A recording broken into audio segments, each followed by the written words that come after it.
Saya Gina Nadifa dari YIN Syekh Nurjati Cirebon, jurusan PGMI semester 6. Di sini saya akan mempraktekkan video micro teaching kelas 6, tema 1, subtema 1, pembelajaran 1 tentang selamatkan makhluk hidup.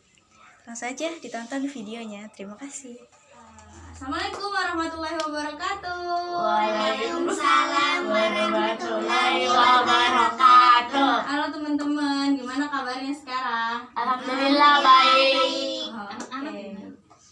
Sekarang teman-teman ini memasuki tema pembelajaran selamatkan makhluk hidup. Sebelum memulai pembelajaran, alangkah lebih baiknya kita berdoa dulu ya. Siapa yang mau pimpin doa? Zahra ya, coba sekarang pimpin doa. Berdoa mulai. Bismillahirrahmanirrahim. Raditu billahi rabba wa bil islami dina wa bil muhammadin nabiyya wa rasulah. Rabbi zidni ilman warzuqni fahman. Amin. Nah, sebelum masuk ke pembelajaran yang kedua yaitu ngecek daftar hadir dulu ya. Elsa Malika Santosa Hadir. Raziba Banat Said Hadir. Hadir. Reva Amelia Putri Hadir. Sylvia Huzaimah Nazma Zahra Khairunisa Ramadhania Hadir. Semuanya hadir ya. Ya. Nah, ya langsung masuk ke materi yang akan kita bahas, yaitu adalah selamatkan makhluk hidup. Nah, Ibu mau nanya, menurut teman-teman itu apa sih manfaat tumbuhan? Coba dari Zema, manfaat tumbuhan itu apa? Bahan pokok Untuk? makan. Iya benar. Kalau menurut Reva apa manfaat tumbuhan? Untuk apa? Oksigen. Oh iya. Terus kalau untuk Reva bisa untuk oksigen. Ayo kalau menurut Elsa? Udara. Iya, ya oksigen dan udara itu saling berkaitan ya. Kalau menurut Zahra apa? Obat-obatan. Iya, bisa jadi tumbuhan itu sebagai obat-obatan. Menurut Haura? Memperindah lingkungan. Iya benar banget. Tumbuhan itu dapat memperindah lingkungan. Di sini Ibu akan menjelaskan lagi kenapa apa saja manfaat tumbuhan. Karena tumbuhan itu banyak manfaatnya bagi makhluk hidup, bagi manusia, hewan dan hewan.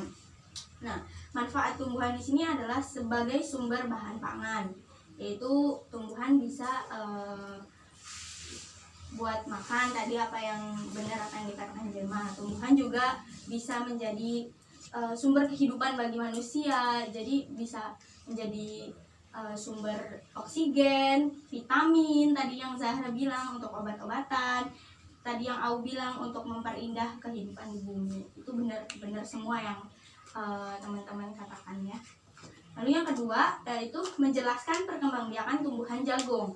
Di sini ada kaitannya dengan manfaat tumbuhan ya, karena jagung itu tumbuhan. Nah di sini ada yang tahu nggak kalau jagung itu makanan pokok? Makanan pokok di semua negara, termasuk negara Indonesia. Jadi jagung juga merupakan sumber karbohidrat bagi tubuh. Selain nasi, jagung adalah sumber karbohidrat bagi tubuh. Nah, perkembangbiakannya biasanya petani menanamkan biji jagung setelah 3-4 hari bakal jagung dan bakal jagung yang akan tumbuh dan muncul di permukaan tanah. Nah, setelah itu jagungnya tumbuh. Bakal jagungnya akan terus tumbuh dan berkembang hingga 3-3,5 bulan. Nah, setelah 3-3,5 bulan itu bakal jagung tumbuh, jagung baru siap dipanen. Seperti itu. Nah, buah jagung itu kan memiliki helai-helai yang warna coklat itu kan. Nah, itu tuh yang menghasilkan biji-biji jagung. Nah, di situ helai-helai rambut pada bagian ujungnya terdapat serbuk sari. Serbuk sari itu ada yang tahu nggak serbuk sari itu apa? Enggak. atau serbuk sari itu sel kelamin jantan pada tumbuhan. Nah, jika sel kelamin jantan tertiup angin dan jatuh di kepala putik itu sel kelamin betinanya di bagian bawah bunga pada pohon jagung yang lainnya. Nah, saat itulah terjadi pembuahan. Nah, setelah terjadi pembuahan, bunga jagung akan terus berkembang menjadi buah jagung. Nah, di sini Ibu akan menjelaskan bagian bunga dan fungsi bunga. Bisa minta tolong ada yang ke depan untuk megangin ini, Zahra? Di sini. Ikat enggak? Duduk aja. Nah, ini ya. Di sini ada bagian yang pertama yaitu kepala sari. Di sini ada kepala sari yang fungsinya yaitu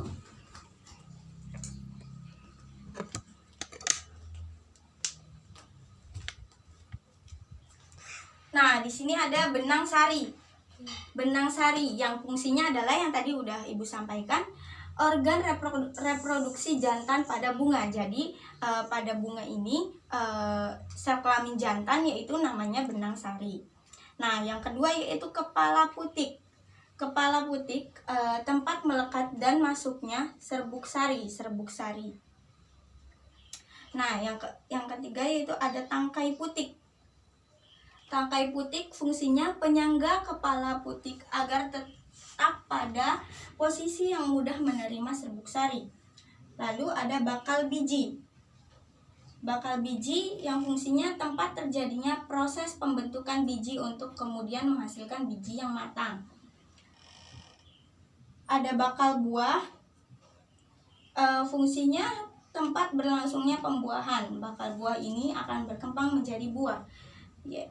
Selanjutnya ada mahkota. Mahkota di sini, mahkota bunga yang fungsinya penghiasan bunga dan memikat bagi serangga agar hinggap dan membantu dalam proses penyerbukan. Lalu ada kelopak. Kelopak bunga yang fungsinya pelindung dan menutupi bunga yang masih kuncup sehingga bunga terlindungi dari paparan luar.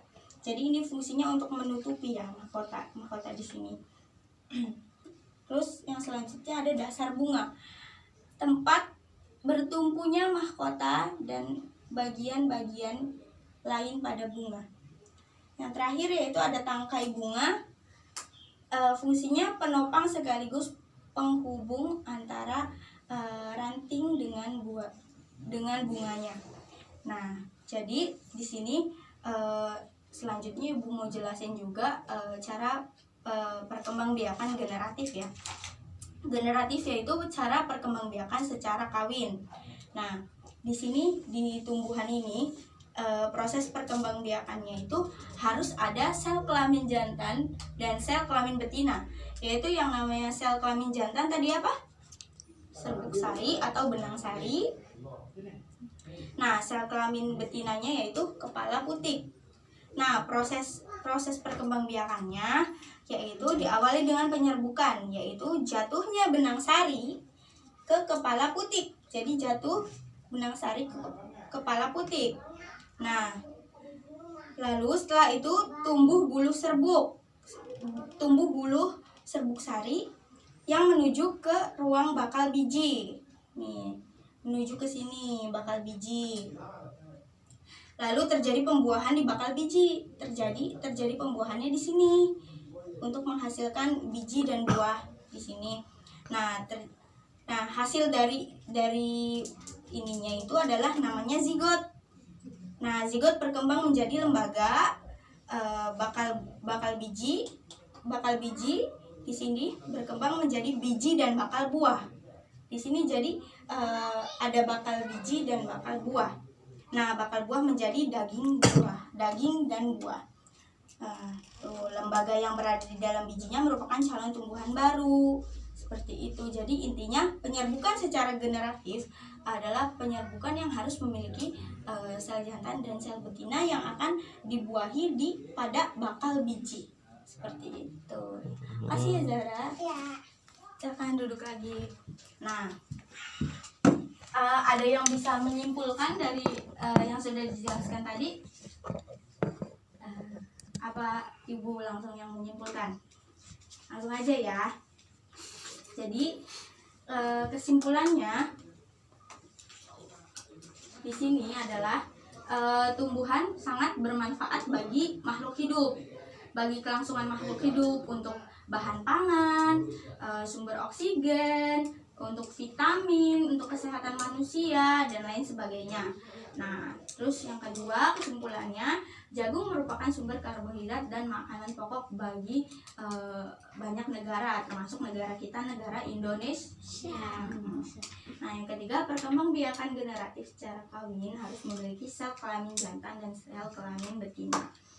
Ya, cukup sekian materi dari Ibu. Silakan kalian bersiap-siap dan berdoa terlebih dahulu. Sekarang doanya dipimpin Awi ya, gantian ya. Kan tadi udah Zahra. So, berdoa pulang. Berdoa mulai. Bismillahirrahmanirrahim. Wal asri innal insana lafi husrin illa alladzina amanu wa amilus solihati wa tawasau bil haqqi wa tawasau bis sabr. Sadaqallahul azim. Terima kasih untuk pertemuan hari ini. Cukup sekian. Wabillahi taufiq wal hidayah. Wassalamualaikum warahmatullahi wabarakatuh. Waalaikumsalam warahmatullahi wabarakatuh.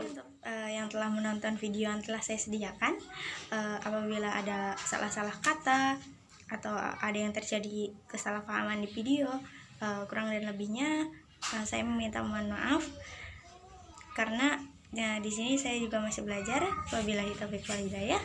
Wassalamualaikum warahmatullahi wabarakatuh. See you.